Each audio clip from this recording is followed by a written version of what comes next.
him a praise if you know he's a mighty God.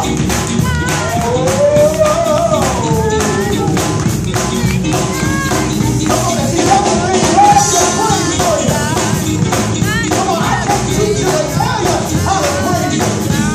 But if you know that he's done something for you that you couldn't do for yourself, respond to the goodness of God by giving him glory in this house. You are this word.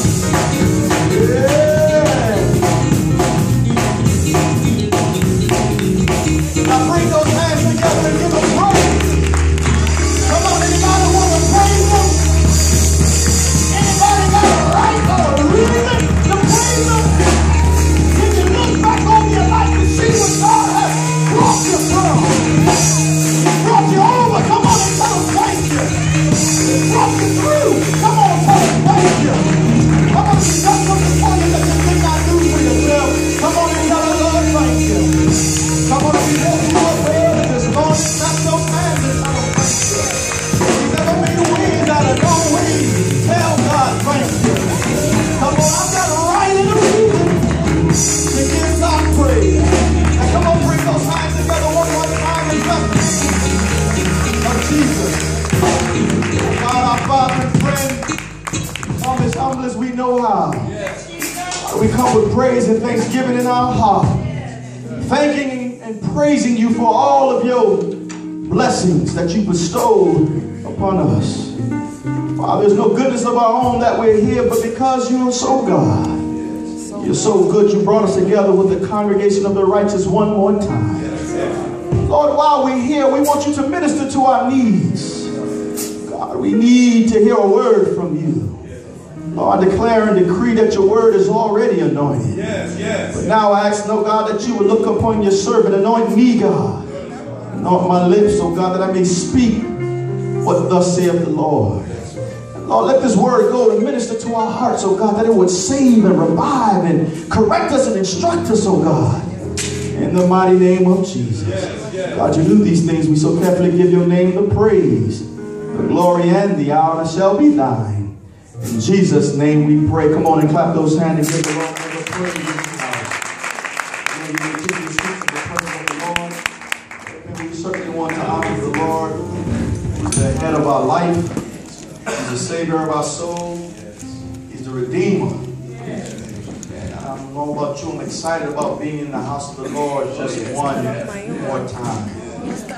Early on this week, on Thanksgiving morning, I had the opportunity to go share and minister in the rehab facility.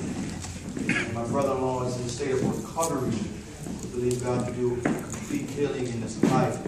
But while I was there, it awakened me, or it shook me, because while we were ministering to him, you can see in his facial expressions, you can see in his body language that he really wanted to give God a real good praise. Yes. I mean, he was restricted to a recliner chair. And as we were ministering to him, he'd throw his hand up in the air and just uncontrollably just throw his hand up, or he'd start tapping his leg uncontrollably. And every now and then he would just say, yes, Lord. My God. But think about you and I who have full use and activity of our limbs. Look and see how good God has been to us. And we come to church and we just want to pity pat and play with. Help us, Jesus. Now, as bad as I wanted to tell them how to, come on, bring those hands together and give God praise, jump to your feet, turn around 10 times and spin and give God praise. I couldn't do that in the convalescent home. I couldn't do that in the rehab facility. But in his own way, he gave God his best praise. Yeah. How he came in this morning to give God his best praise. I think about himself to get in the hallway. I can't in your own way, give God the best praise that you have. Give God the best praise. The best praise. Somebody can do better than that. The best praise. Hallelujah, hallelujah.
Hallelujah.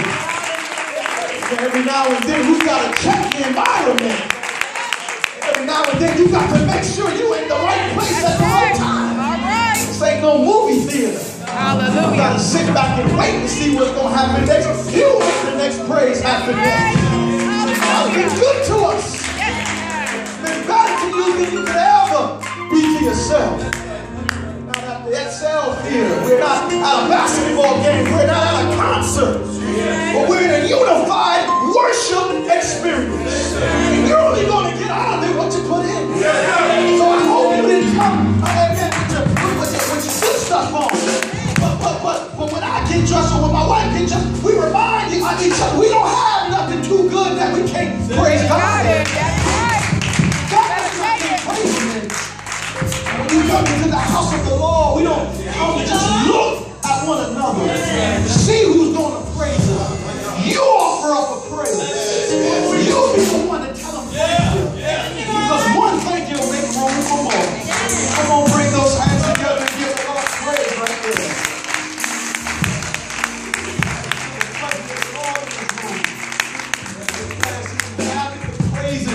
Of his people. Wherever the praise is, that's where God will be. I don't ever want to be a part of a dead church. I don't care how many we got or how few we have. All we need is 2 or 3. Like we done met the quota this morning. That's right. We didn't have church. We got to the Lord and to our bishop, our pastor. Come on and celebrate our leader. Amen. Our anointed vessel. Praise the Lord for him and to Elder Edie, our officiating elder. Come on, let's give him a give. God bless you. Leading us in our worship experience. To the deacons, the mothers, and the missionaries, and to all of you, the Lord's people, to my wife, Sister Shantae. Amen. We thank God for all of you who come to worship with us on this morning. Amen. I always far spent, I just want to reiterate for you so the bishop won't have to do it. Some things he shouldn't have to do. But he may choose to do at his discretion. But I just want to remind you, it's already been read to us in our announcements that on this Tuesday, we, not he, but we, everybody say we have a fellowship, amen, in the city of Hamden, Connecticut.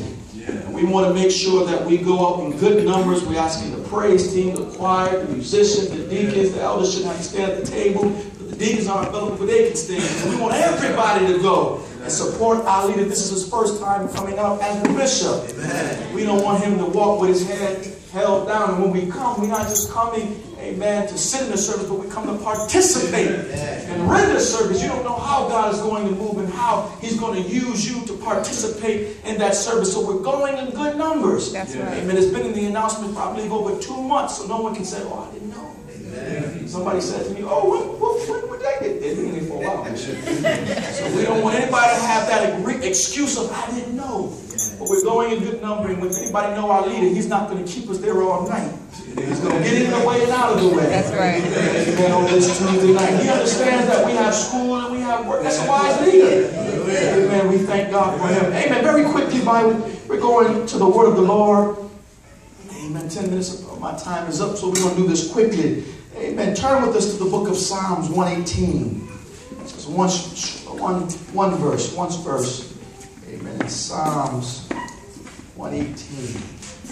Amen. You stay with the preacher, we'll get you home by halftime of the first football game. Amen. Psalms 118. Amen. In verse 23. As we've just come out on our Thanksgiving holiday and reflected on the goodness of God, I want to just rehearse this in your memory. Psalms 118, verse 23. Word declares, this is the Lord's doing. Yes, it is.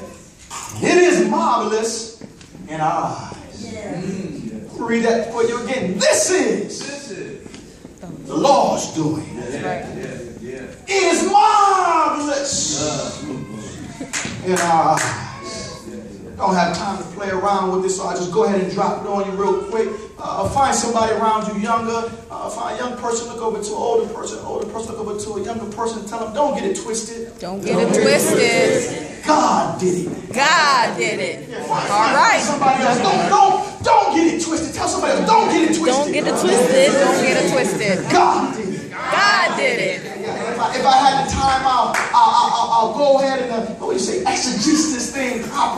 let you know what the it really is. We understand what the it is the it you'll find in the verse right before. It's amazing how the Bible lets us know. It says that the stone which the builders refused became a headstone. How is it that I'm refusing this, but God found a way to find what was rejected and to glorify it to the highest? So that's what the it. But for you and I, we're going to summarize the it as an inanimate thing or object, something that's previously mentioned or about to be mentioned or present in the immediate context. That's the Webster's definition of it. It doesn't have a bias. It doesn't play favorites. It is gender neutral. Your it can be a miracle. Your it can be your blessing.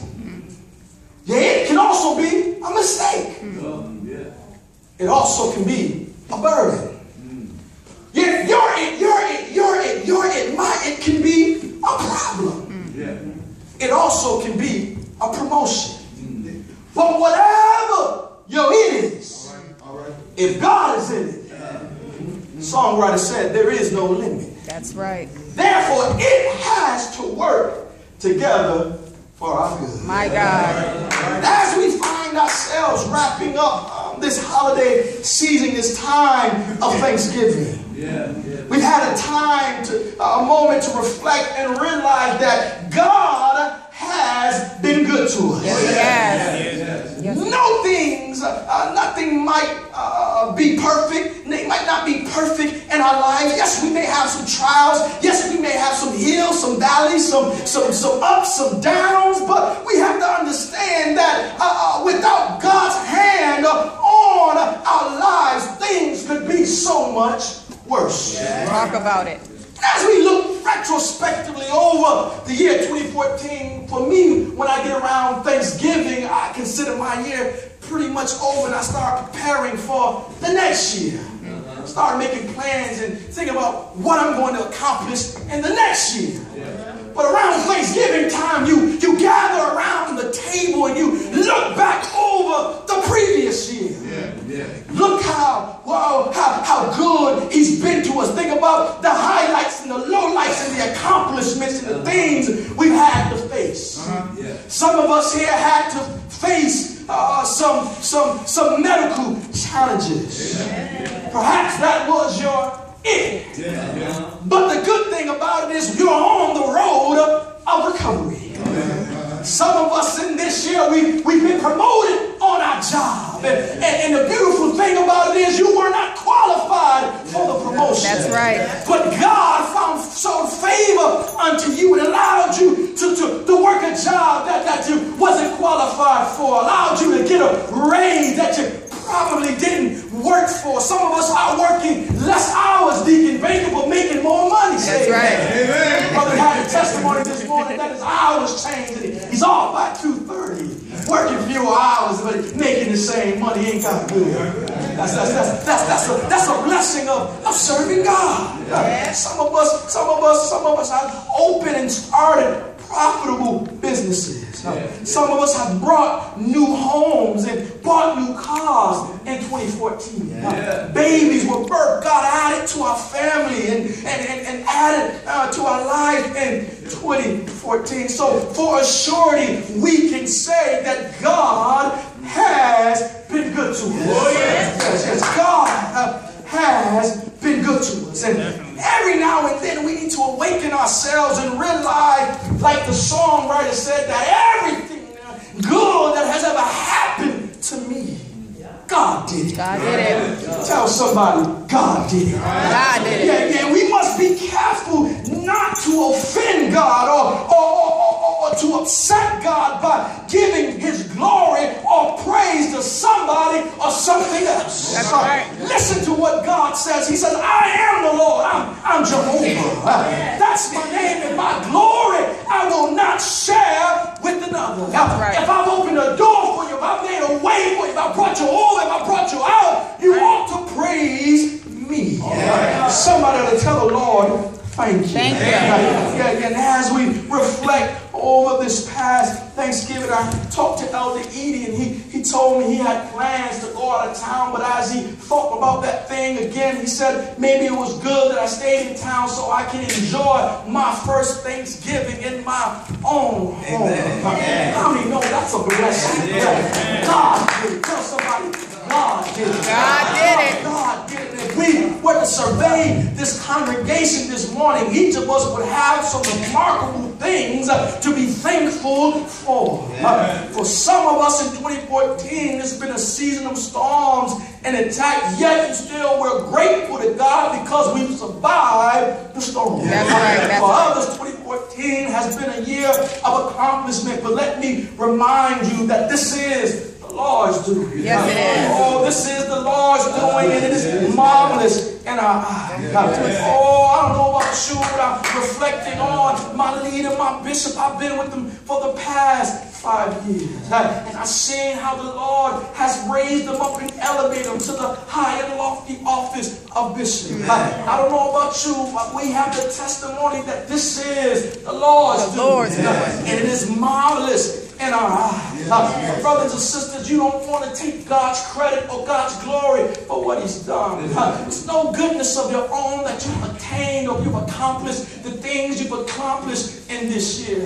Some of us have been promoted, but the Bible lets us to know that promotions come from neither the east nor the west. That's right. Neither from the south, but it is God who raises up one and sets down another. Or some of you may think that you're driving that new car, living in that new house because of your financial portfolio, because you've got a couple of degrees on the wall. But oh, my brothers and sisters, I want to remind you that it is God who has given us the ability to obtain wealth. That's right. You think so highly of yourself more than you ought to. You got to understand that if it had not been for the Lord on our side, that's right. we would be lost. We would be like a ship without a sail. I don't know about you. I look back over my life, and just in this year, I realized that I got so much to be thankful for. You took time to reflect on the goodness of God.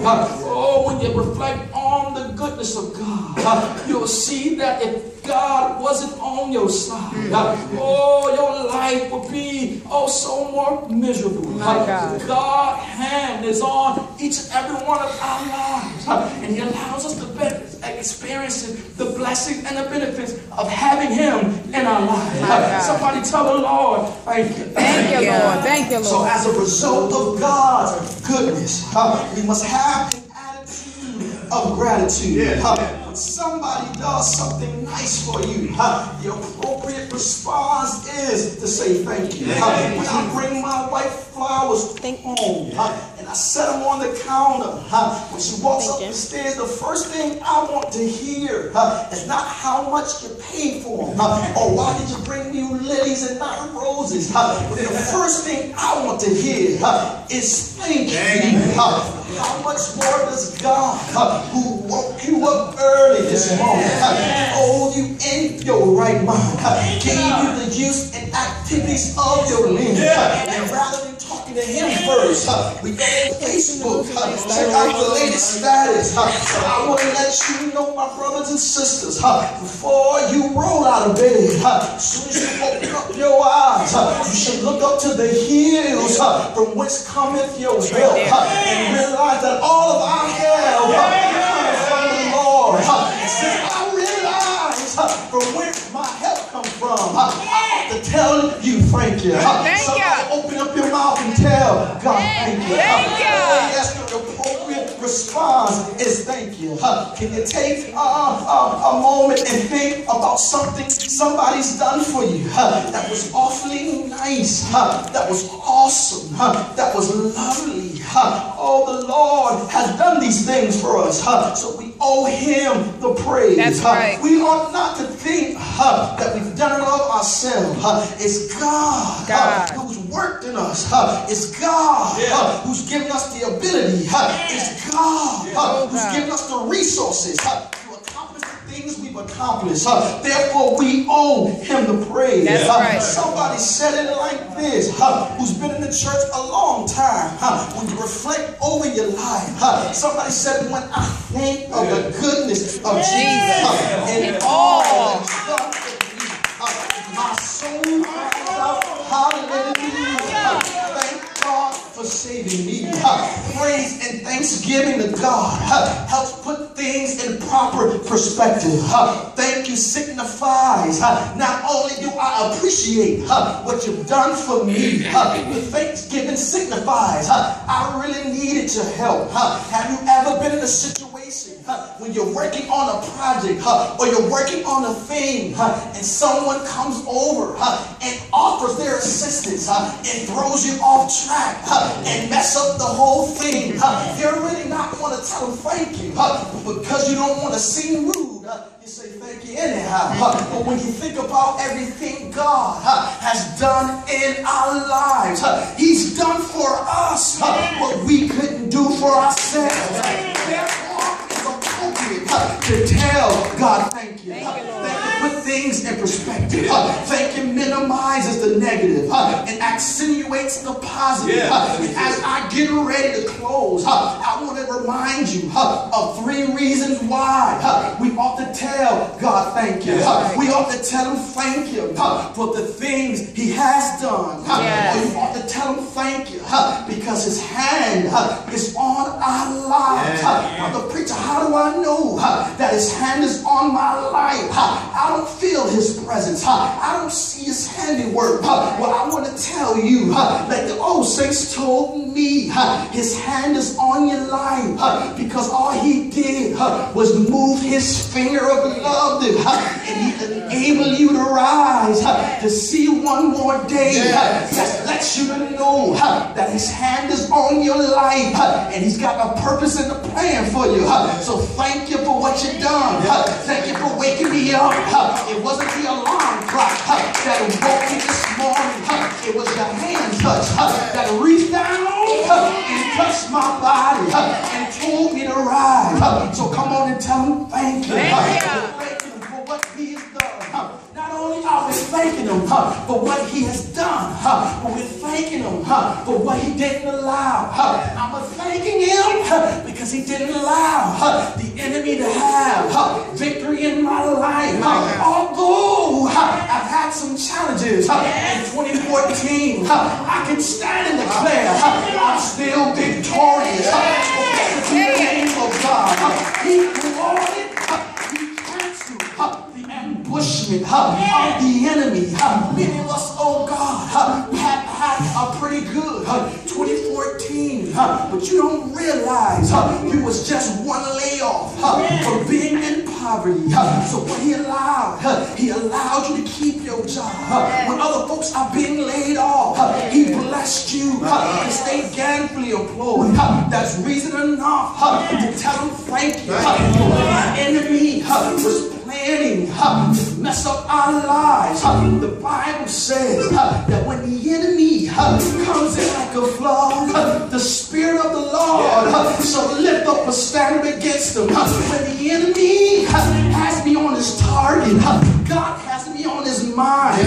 He maneuvers, he manipulates the situation. That although the arrow might come, although the enemy might hit me, God found a way to help me escape. I don't know about you, I've got to tell him thank you. Not only did he lift up a standard, but he gave me his word to let me to understand that yes, the enemy's going to come, but he gave me consolation. I'm thankful for his word of comfort, his word of consolation. That as I go through my trials, it reminds me, Brother Hurey, that even though you've got to go through, yes, it's a part of your journey, but understand that no weapon formed against you shall prosper.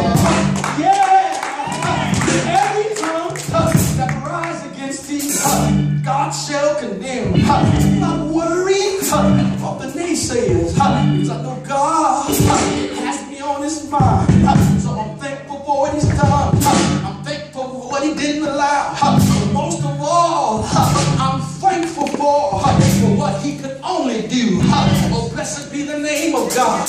Oh God, I appreciate you for your plan of salvation. It's your masterpiece. It's your greatest work. Oh, blessed be the name of God. For many of us, we were dead in our sins, but God worked it out. He sent his son in the likeness of sinful flesh to condemn sin in the flesh.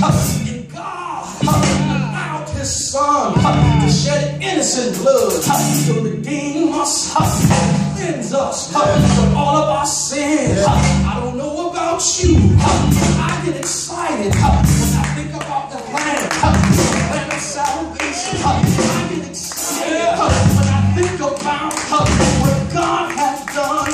I get excited when I think about Jesus, the Lamb of God, who was slain before the foundation of the world.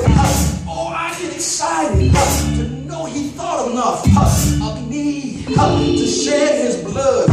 He didn't take, the Hebrew writer said, he didn't take the blood of bulls or goats. The Bible declares that Jesus, his own blood, redeemed us from the hand of the enemy. His own blood purchased our salvation. With his own blood, he gave us a brand new life. I don't know about you. How could you sit there, enjoy this great salvation, and not give him praise? You ought to praise him. Praise him because it frees from sin. Praise him because it's peace within. Praise him because he brought you out of darkness into this marvelous light. Don't know about you. I'll never want to get it twisted. Remind myself every now and then that God did it. This is his doing. It is marvelous. Marvelous in our eyes. For I see where God has brought us from. As a body of believers, Rehoboth. Not too long ago, we were a fragmented group of people. But God sent us a leader and allowed us to come together. Now we make up a powerful body of Christ. This is the Lord doing. Not too many years ago, we didn't have these musicians. We didn't have our deacons. We didn't have this sanctuary built to the capacity we have today.